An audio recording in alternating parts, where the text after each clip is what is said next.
Welcome to our YouTube channel. Guys एक बार फिर से आपका अपने इस परिवार में स्वागत है। गाइज आज की वीडियो में बात करने वाले हैं यूपी एनएचएम 17,000 ज्वाइनिंग को लेकर। ठीक है, सबसे बड़ा मुद्दा है स्टाफ नर्स के जो भी कैंडिडेट हैं इनका जिला आवंटन अब तक नहीं आया हुआ है। ठीक है, तो गाइज एक चीज़ मैंने नोटिस किया, स्टाफ नर्स में क्यों ही इतना डिले होता है चीज़ें। चाहे इनका एग्जाम कंडक्ट जब एग्जाम कंडक्ट होगा तब भी डिले किया जाएगा, चाहे इनका रिजल्ट आने की बात हो तब भी डिले किया जाएगा, चाहे इनका ज्वाइनिंग आने की बात हो तब इनका डिले किया जाएगा। मतलब स्टाफ नर्स को क्यों इतना झिलाते हैं, स्टाफ नर्स में ही क्यों इतना देरी होती है। अन्य पोस्ट की तो भर्तियां जल्द जो भर्तियां थी अन्य पोस्ट की उनका तो जल्द से जल्द इन्होंने सब कुछ प्रोसेस कंप्लीट कर दिया, तो स्टाफ नर्स में क्यों इतना डिले करते हैं। और गाइस सबसे बड़ा रीजन है स्टाफ नर्स में यूनिटी ना होने के कारण। और यूनिटी क्यों नहीं है तो बता दूं, स्टाफ नर्स में बहुत से विभाग में भर्तियां आती हैं, परमानेंट भर्तियां आती हैं, जैसे DSSB का भी साइड में लगा हुआ है। ठीक है, और आपका यूपीपीएससी का प्री हो गया, मेंस होने वाला है। ठीक है, और आपका VSSC फेज 11 में भी भर्ती आई है स्टाफ नर्स का, तो एम्स में आता ही रहता है। तो बहुत से विभाग में भर्तियां आती हैं, तो कैंडिडेट बटे हुए हैं, कोई सेपरेट इसी का तैयारी नहीं करता है। ठीक है, तो ये लोग बटे हुए हैं और जिसके कारण इन पे ज़्यादा फोकस नहीं रहता है कि चलिए हमारा एनएचएम का नहीं आ रहा तो हम ये वाली देख लेते हैं। लेकिन वे कैंडिडेट यहाँ पे फंस जाते हैं जिनका केवल एक ऑप्शन एनएचएम है, ओवर एज हो गए हैं या फिर किसी रीजन से वो स्टडी को कंटिन्यू लगातार स्टडी को अपना नहीं कर पाते हैं। ठीक है, तो कई रीजन है जिसके कारण वो उनके पास एक ऑप्शन रहता है कि एनएचएम 17,000 में हमारा हुआ है तो हमारा इसी में हो जाए किसी तरीके से। तो और ये लोग लंबे समय से इंतजार कर रहे हैं, तो इन्हीं के लिए प्रयास हम कर रहे हैं। अंतिम प्रयास होगा और आपको सपोर्ट करना होगा। बहुत से स्टाफ नर्स के कैंडिडेट देखिए, जो भी फीमेल हैं उनमें तो कोई एटीट्यूड नहीं होता है, जो मेल हैं उनमें कुछ ज़्यादा एटीट्यूड होता है। ठीक है, एटीट्यूड, और इस चीज़ को एक्सेप्ट करना पड़ेगा। मैंने कमेंट भी देखा है, ये अपने आप को क्या बोलते हैं, ठीक है, CHO बोलते हैं, CHO कम्युनिटी हेल्थ ऑफिसर बोलते हैं, ऑफिसर, IM ऑफिसर। तो उस चीज़ को, एटीट्यूड को आप छोड़ दें, ठीक है, साइड में रख दें। आप मानते हैं, हम रिस्पेक्ट करते हैं आपकी, आप ठीक है स्टाफ नर्स के हैं, ठीक है, आप CHO हैं, ठीक है, चलिए कुछ भी हो, लेकिन उसकी हम इज्जत करते हैं। लेकिन ये एटीट्यूड आपको फ़ायदा नहीं देगा, फ़ायदा वहीं पर देगा, ठीक है, जहाँ पे आप कर सकते हैं। यहाँ पे फ़ायदा नहीं देने वाला है। आप जो कमेंट करके जाते हैं, ठीक है, तो उस एटीट्यूड से कमेंट ना किया करें कि मैं एक CHO हूँ, मैं एक CHO हूँ। ठीक है, उससे पहले ये सोचा करिए कि हम एक बेरोजगार हैं। और वही एटीट्यूड है जिसके कारण यूनिटी नहीं है आप में, स्टाफ नर्स में। ठीक है, और वही एटीट्यूड फार्मासिस्ट वालों में कुछ है कि मैं एक दवा विशेषज्ञ हूँ, मैं एक ये हूँ, मैं वो हूँ। अरे चीज़ है, उसकी सब इज्जत करते हैं, आपकी पोस्ट की सब इज्जत करते हैं, बट एटीट्यूड क्यों दिखाना यार। एटीट्यूड से कोई फ़ायदा होता है क्या। एटीट्यूड वहाँ दिखाया जाता है जहाँ ज़रूरत होती है, हर जगह एटीट्यूड नहीं दिखाया जाता है। जितना आप विनम्र रहेंगे, जितना आपका देखिए बिहेवियर अच्छा रहेगा तो चीज़ें अच्छा होगा। जब घर बैठे आप मेरे वीडियो को देखकर इतना एटीट्यूड दिखा देते हैं, कमेंट करके जाते हैं, ठीक है, तो मुझ में कितना एटीट्यूड होना चाहिए, जो बिना स्वार्थ के कई बार लखनऊ गया हूँ और चीज़ें करता हूँ, बार बार मैं अपना टाइम देता हूँ, तो मुझ में कितना एटीट्यूड होना चाहिए। लेकिन मैं दिखाता हूँ क्या अपना एटीट्यूड, दिखाया हूँ कभी।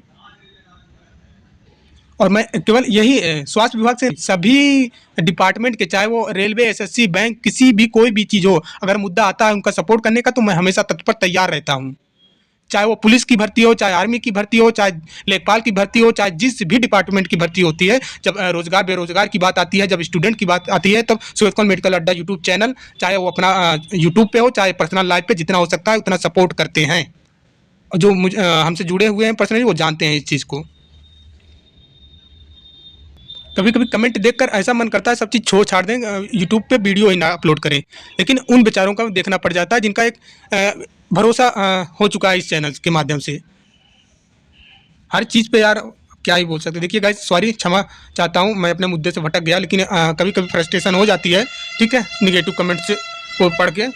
तो गाइस देखिए, कमेंट करने वाले करेंगे ही, तो बात की बात है। लेकिन गाइस यहाँ पे सपोर्ट अब आप लोगों को करना है। अगर इंतजार कर रहे हैं लंबे समय से स्टाफ नर्स जिला आवंटन को लेकर, तो डेट क्या रहेगा, 4 मार्च, और दिन कब है, सोमवार, और टाइमिंग सुबह 10 बजे से। देखिए टैग क्या रहेगा, UP NHM _ 17,000 _ staff nurse _ district _ allotment. सभी लेटर आपके स्मॉल में रहेंगे, ठीक है।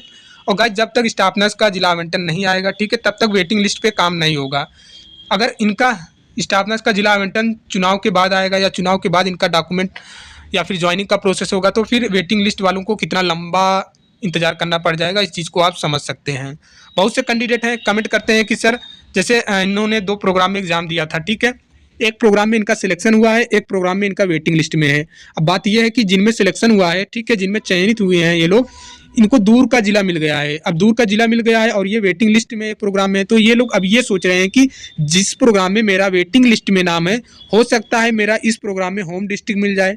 तो कन्फ्यूजन ये हो गया कि इस वाले जो जिसमें हमको दूर का जिला मिला है, चयनित हुए हैं, इसको हम ज्वाइनिंग लें कि छोड़ दें। तो गाइज आप लोग, कुछ कैंडिडेट बोलते हैं कि भाई, कुछ लोग सर, कुछ लोग भैया, कुछ लोग बड़ा भाई, कुछ लोग छोटा भाई हमें समझते हैं। तो मेरा पर्सनल सजेशन यही रहेगा, ठीक है, कि आप लोग जॉब को लेफ्ट ना करें। स्ट्रगल करना है, चाहे दूर हो, चाहे जितना ज़्यादा स्ट्रगल करेंगे उतना अच्छा आपको चीज़ें मिलने वाला है। तो आप लोग जॉब ना छोड़ें, जॉब को करें। अगर आपके तरफ से हो रहा है प्रयास तो आप कर ही सकते हैं, ठीक है।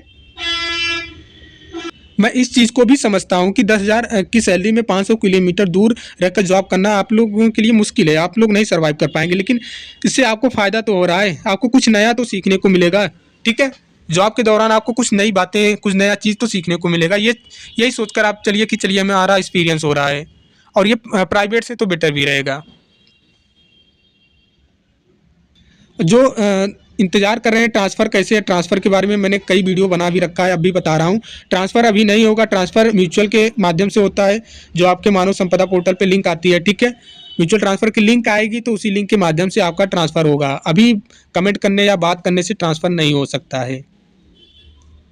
एनएम के कैंडिडेट जो भी हैं, सोच रहे हैं कि हम दूर का जिला मिला है, हम नहीं करेंगे तो जॉब, हम तैयारी पे फोकस करेंगे, यूपी ट्रिपल एसएससी तैयारी आने वाली है, तो प्लीज़ आप लोग अगर पॉसिबल है तो जॉब को ना लेफ्ट करें, जॉब को करें और अपनी तैयारी को भी कंटिन्यू रखें। 4 घंटे 5 घंटे तैयारी करें। अगर आप ये सोच रहे होंगे कि जैसे कि हम 3 महीने जॉब किए और चौथे महीने में हमारी भर्ती आ गई परमानेंट की, तो हमारा ये 3 महीने का टाइम बर्बाद हो गया। तो टाइम बर्बाद नहीं होगा। इन 3 महीनों में आपने ऐसा कुछ सीखा होगा जो आपने अब तक नहीं सीखा होगा। इन 3 महीनों में संविदा के जॉब पे कुछ नया तो नया सीखने को मिलेगा ही मिलेगा।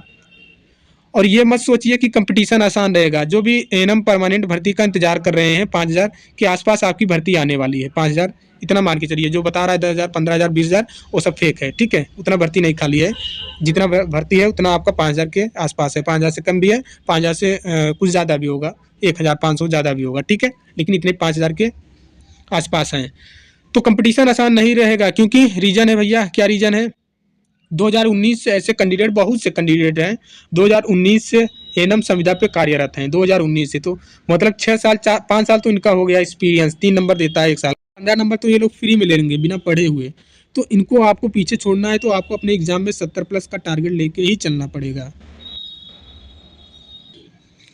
और गाइज हम प्रयास भी करेंगे मेरे स्तर से जितना हो पाएगा। आप अभी तो हम क्लास दे रहे थे, अभी क्लास देना बंद कर दिए क्योंकि स्टाफ नर्स का जिला आवंटन नहीं आ रहा था, और जिसके कारण हम क्यों क्लास दें यार, जब ये हमारे सब्सक्राइबर ही परेशान है, ठीक है, जिला आवंटन को लेकर, तो मन नहीं करता है क्लास देने का। लेकिन जल्द चालू करेंगे, इनके जिला आवंटन PDF आने के बाद आपका क्लास रेगुलर रहेगा, ठीक है। और टेस्ट भी हम प्रोवाइड करेंगे। 10 टेस्ट, सिलेबस कंप्लीट होने के बाद 10 टेस्ट देंगे। अगर उस टेस्ट में आपके 50 से 60 स्कोर आ जाएंगे तो आप समझ लीजिए कि आपकी स्टडी अच्छे लेवल पे है, ठीक है।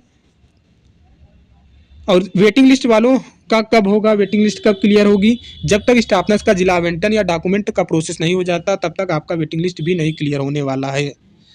29 तारीख की एक यही अपडेट था जो हमें मिला था, ठीक है, जो हमें NHM के द्वारा आश्वासन दिया गया था कि 29 मार्च या फिर लास्ट फरवरी तक आपकी स्टाफ नर्स का जिला आवंटन आ जाएगा। लेकिन आज 1 मार्च हो गया, नहीं आया। उसी की बेस पे मैं बता रहा था कि आपका वेटिंग लिस्ट भी 15 मार्च तक क्लियर हो जानी है। बट अब ये डेट बढ़ जाएगी, क्योंकि इसमें डिले हो रहा है तो वेटिंग लिस्ट में डिले ही होने वाला है।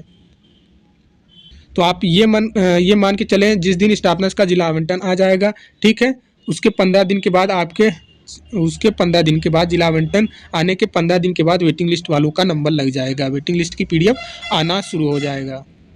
गाइस ये अंतिम प्रयास रहेगा, ठीक है, स्टाफ नर्स जिला आवंटन को लेकर। इसके बाद हम ट्विटर कैंपेन नहीं करेंगे। बहुत से कैंडिडेट बोलते हैं सर बार बार ट्विटर कैंपेन कराते हैं, कुछ होता नहीं है।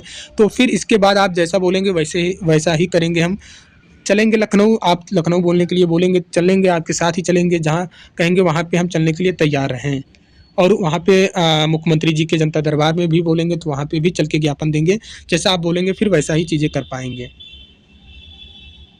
लेकिन आपको पहले ट्विटर कैंपेन में ज़रूर सपोर्ट करना होगा और पूरी ताकत के साथ 4 मार्च को सोमवार 10 बजे से ट्वीट करना है। टैग यही है जो हमने बता रखा है, इसको ध्यान में रखिएगा टैग को। तो गाइज यही था। और गाइज देखिए, मैंने बोला एक वीडियो में बताया था कि जो भी आपको पैसे ले रहे हैं या फिर किसी तरीके से लालच दिखा रहे हैं तो आप उनसे दूर रहिएगा। बराबर जांच हो रही है और पकड़ जाने पे चीज़ें हो सकता है, आप बल्कि उनका विरोध करें। सिस्टम आपसे सुधरता है, सिस्टम आपसे भी खराब हो सकता है। ये देख ही सकते हैं आप, ठीक है। सीएमओ को यहाँ पे गिरफ्तार कर लिया गया कि सिर्फ मात्र 5,000 रुपये घूस लेते हुए।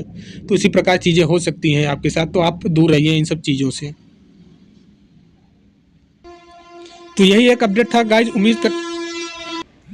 उम्मीद करते हैं चीज़ें आपको समझ में आ गया होगा और आप अपना पूरा प्रयास करेंगे, ठीक है। 4 मार्च को सुबह 10 बजे स्टाफ नर्स जिला आवंटन को लेकर ट्विटर कैंपेन में फुल सपोर्ट करेंगे, ठीक है। बाकी गाइज मैं तो बोलता ही नहीं हूँ कि मेरे वीडियो को शेयर ही करिए या मेरे चैनल को सब्सक्राइब ही करें, तो मैं कभी नहीं बोलता हूँ, ठीक है। और ना ही आज की ही वीडियो में बोलने वाला हूँ, बट आप कर देते हैं, इतना तो आप समझदार हैं, ठीक है, बिना बोले ही। तो गाइज यही एक अपडेट था, मिलते हैं नेक्स्ट वीडियो में, तब तक के लिए जय हिंद जय भारत। और कुछ लोगों का पर्सनल सवाल था कि सर बताइए कि हम ज्वाइनिंग लें कि या फिर यूपी SSC परमानेंट भर्ती का प्रिपरेशन करें। आप लोग सर बोलते हैं, ठीक है, आप लोग मुझे अपना छोटा भाई मानते हैं या बड़ा भाई मानते हैं, ठीक है। तो उसके बेस पे मैं बता रहा हूँ, मेरा पर्सनल सजेशन है कि आप लोग जॉब को लेफ्ट ना करें। अगर पॉसिबल है तो आप जॉब को कंटिन्यू करें, जॉब को ना छोड़ें, ठीक है। क्योंकि और स्टडी को भी कंटिन्यू, मैं ये नहीं बोलूँगा कि अपनी स्टडी को आप स्टॉप कर दो। स्टडी आपको 4 से 5 घंटे लगातार डेली करना ही पड़ेगा, ठीक है।